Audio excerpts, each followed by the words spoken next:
Why do you think that Chicago has become America's largest outdoor shooting range?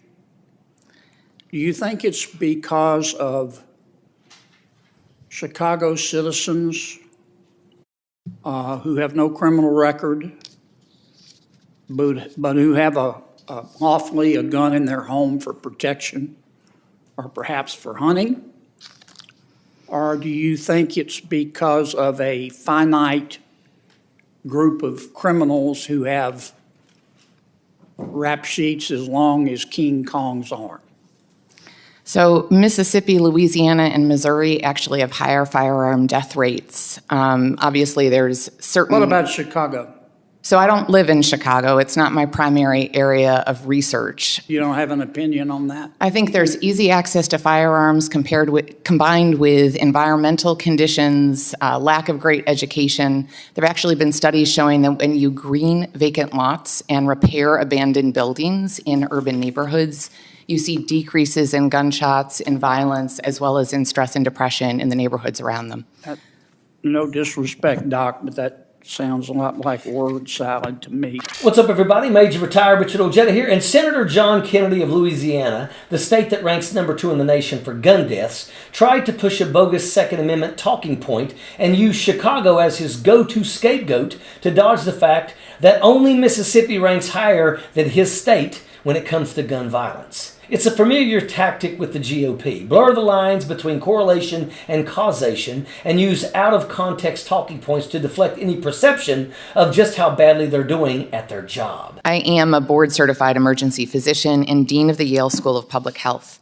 I've spent nearly 20 years working as an emergency physician in a top-tier trauma center. Here in the U.S., treating firearm injuries is a routine part of emergency medicine.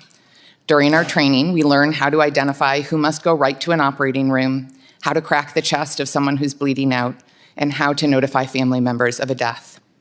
While in training, though, we rarely, if ever, learn to ask what could be done to prevent a gunshot wound in the first place.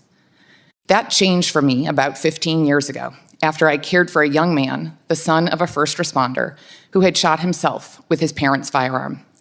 He was the first patient I'd cared for who had intentionally shot himself. I couldn't save him, but he changed my perspective on gun violence. First, his death drove me to learn more about firearm suicide, to realize that in the emergency department, we rarely saw suicide attempts from a gun, not because they were rare, but because they were so often fatal. Second, his death led me to question why we didn't think about gunshot wounds the same way we think about drunk driving or heart disease, as something we can and should prevent. I have story after story of public health collaborations between gun owners and non-gun owners, hospital workers and community violence interrupters, faith leaders and survivors. We have shown we can reduce the risk of a shooting long before someone picks up a gun with intent to harm. Through your bipartisan commitment to this public health approach, our country can reduce firearm injury and death for all. District Attorney Krasner-Loster dropped 47% of all the illegal firearms cases in the city. Do you agree with that? I'm not a lawyer. I'm a physician and a public health professional. I can say that New Mexico has done amazing work in trying to address the suicide and partner violence. I'm asking about Philadelphia. I don't have an opinion. The DA dropped 47% of all the illegal firearms cases. Did he do the right thing there? I don't have an opinion. However, I will say that just as with fentanyl, the spread of illicit substances... I'm sorry to cut you off, but I'm running out of time. Understood. The L.A. District Attorney, George Gascon, said that he would not prosecute any sentencing enhancements for guns or gang-related activity. Do you think he did the right thing? Again, I am neither a lawyer nor a prosecutor. You don't have an opinion on that? I honestly don't know enough about it to have an opinion. You don't think gangs should be prosecuted for having illegal guns? I'm neither a lawyer nor a prosecutor, and that's not my area of research. But yet you want to take guns away. I've never said that I want to take guns away. From law-abiding citizens. I think that you are saying something that I've not said in my written or oral testimony, sir. Okay. And Kennedy, he tried to equate losing a loved one by suicide to losing someone due to eating fried foods. And it was a disgusting display and left everyone questioning just who Senator Kennedy represents, the gun lobby or his constituents. He tried to pull this same whataboutism to diminish the pain and trauma that families of suicide go through after losing someone unexpectedly. But he ran straight into a buzzsaw, Dr. Megan Ranney, Dean of the Yale School of Public Health, and she shut him down like the cheap two-bit actor that he is. You equated gun deaths to heart disease in your opening statement. Yes, sir. Which is a greater public health problem? Gun deaths or heart disease? So heart disease does kill more folks across the United States, largely in the About end of their life. 700,000? Mm-hmm. Yeah. Gun deaths about 50,000? Correct. Do you support outlawing fried foods? I'm sorry. How does that relate to? Because fried foods contribute to heart disease, don't they? Again, I have not written or said that I support outlawing. You're a physician, right? I am. Have I said that I support outlawing anything in my testimony today? Okay. Do you think that Senator John Kennedy has ever had to stand in an emergency room and deal with the aftermath of a suicide? Because that fried food analogy wasn't just insensitive and ignorant, it was a new low. Losing someone to gun violence or suicide is not the same as losing someone to heart disease. While both are tragic, both families shatter, and everyone around them is scared emotionally. One is often sudden, violent, and unexpected, and leaves behind a level of trauma that you don't just process and get over. The trauma of finding your loved one with a self-inflicted gunshot wound could take years of therapy and support to get beyond.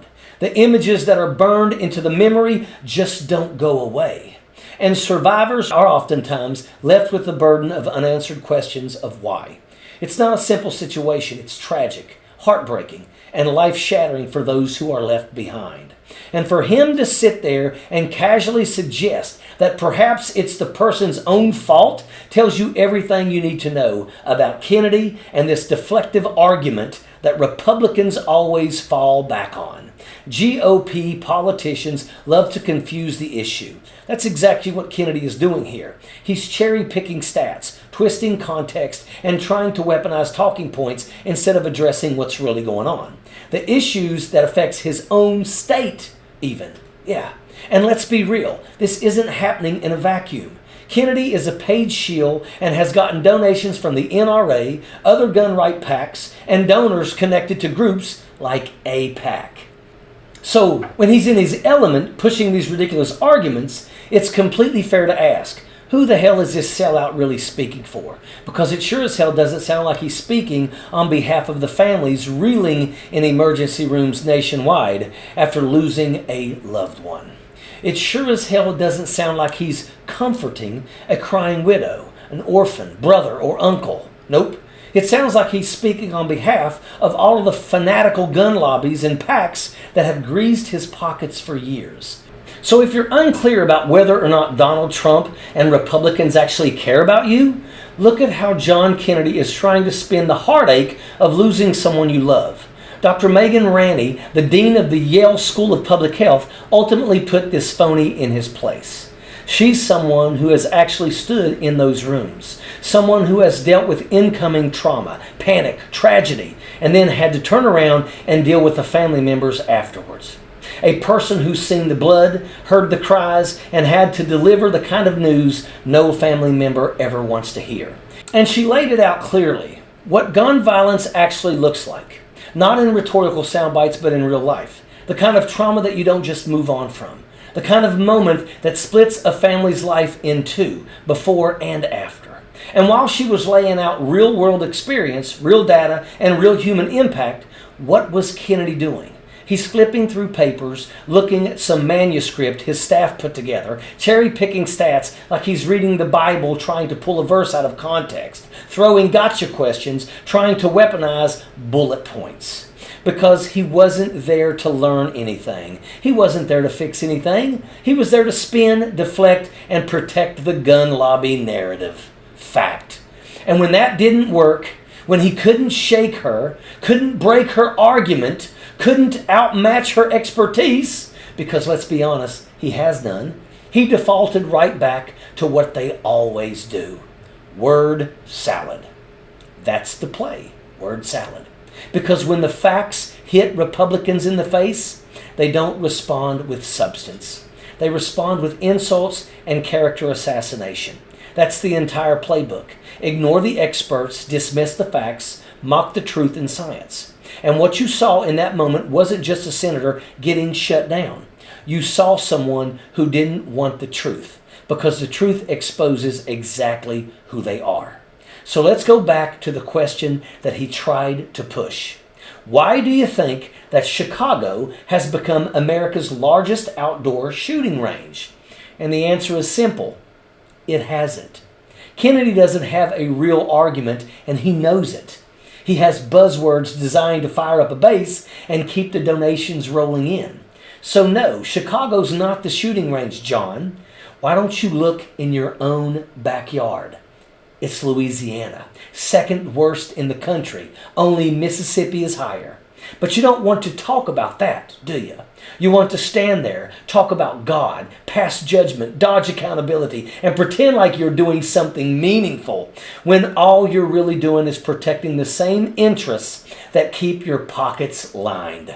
You're a shield for the gun lobby. And this entire performance showed just how low you're willing to go to keep it that way. And that is an absolute fact. Sappers clear the way, airborne all the way.